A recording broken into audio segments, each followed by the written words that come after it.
बीड जिल्ह्यातील केज तालुक्याच्या मसाजोग इथल्या सरपंच संतोष देशमुख यांच्या खून प्रकरणात आज बीड जिल्हा बंदची हाक दिलेली आहे। सोशल मीडियावर या संदर्भातलं जाहीर आवाहन संघटनांकडून करण्यात आलंय। मसाजोग गावचे सरपंच संतोष देशमुख यांची हत्या करण्यात आली आणि या प्रकरणात पोलिसांनी 3 आरोपींना अटक केली आहे। परंतु या घटनेतील मुख्य सूत्रधाराला अटक करून कठोर कारवाई व्हावी अशी मागणी जिल्ह्यातील संघटनांकडून केली जाते। त्याच पार्श्वभूमीवर बीड जिल्हा बंद पुकारला गेलाय। माजलगावमध्ये देखील दुकानं बंद ठेवली गेली आहेत आणि कडकडीत बंद पाळण्यात आलाय। सरपंच संतोष देशमुख यांच्या हत्या प्रकरणानंतर वातावरण प्रचंड तापलंय। आणखी तपशील घेऊया प्रतिनिधी उदय नागरगोजे यांच्याकडून।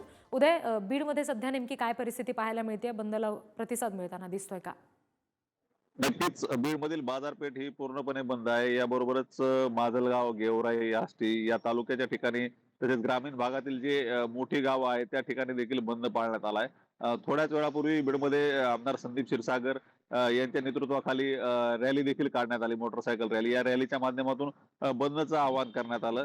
त्यानंतर आता थोड्याच वेळात एक शिष्टमंडळ देखील पोलीस अधीक्षक कार्यालयात दाखल होणार आहे आणि ते देखील या प्रकरणातील आरोपींना अटक करावी या मागणीसाठी निवेदन देणार आहे। एकंदरीतच आपण जर पाहिलं तर संतोष देशमुख यांचं जे हत्या प्रकरण आहे त्या प्रकरणातील 3 आरोपी अटक असून उर्वरित आरोपींच्या अटकेसाठी मात्र आता एक प्रकारे हा जो बंद पाळण्यात आला आहे त्या माध्यमातून पोलिसांकडे मागणी केली जाते की तात्काळ या प्रकरणात कारवाई करावी आणि अटक करण्यात यावी। जी उदय, धन्यवाद दिलेल्या माहितीसाठी।